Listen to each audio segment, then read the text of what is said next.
but you only tipped them $10. So if that party of 30 is the only table the server gets all shift, it's not exactly uncommon for a party this large to be an entire shift's worth of work, the server just worked a shift and lost $6 working it. This is, of course, an extreme scenario, especially as a lot of restaurants have added an automatic gratuity with parties that large, but it's entirely in the realm of plausibility. Now, here's your little cheat sheet. For waitstaff, excellent service, tip 20% or more, and there's no such thing as too big a tip if you ever feel particularly generous. But nobody's expecting this of you. Adequate service is 15 to 18%, subpar service is 10 to 15%. For real, y'all, please never tip less than 10% to a waiter without first getting a manager involved. Of course, I could yap on with my experience in restaurants, but let's also talk about other tipped employees you'd probably encounter while you're at a FurryCon. The most obvious one would be your hotel room service person. Generally, I've always left $5 for each day the room was serviced, so long as the room was actually serviced and serviced adequately. I can't speak on behalf of their wages here or anything, but yeah, tip your room service. Your delivery driver? Y'all, I've driven Uber Eats.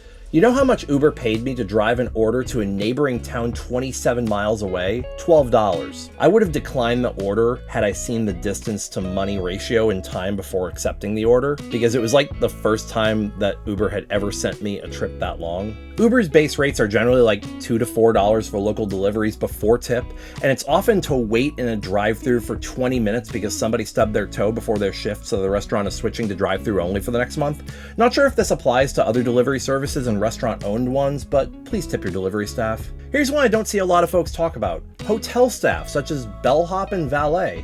Now, I don't know what the standard tip for valet is, as my bitch ass can't afford valet anyway. Hey, check out my Patreon, by the way. But as for the bellhop, I try to tip about $1 a bag. Rideshare service such as Uber or Lyft? Standard cab fare tip was 10% back in the day of cabs, but as I am an aging millennial, and a lot of you guys watching this are Gen Zs, you may not remember when cab fares were a thing. But I can also note that compared to cab fare, Uber and Lyft are notably cheaper, so I'd say probably 15 to 20% if they're a good driver. Now, what about those checkout tip questionnaires at fast food restaurants or coffee bars that have gradually been becoming more popular in recent years? Just put your pocket change or dollar in the tip jar if it's a coffee shop, but otherwise no one's going to burn you at the stake for this. There are a host of other tipped employees in the US, of course, and I'm likely to have missed one for the context of Furry convention, but just remember to zoom out. You're at a FurryCon.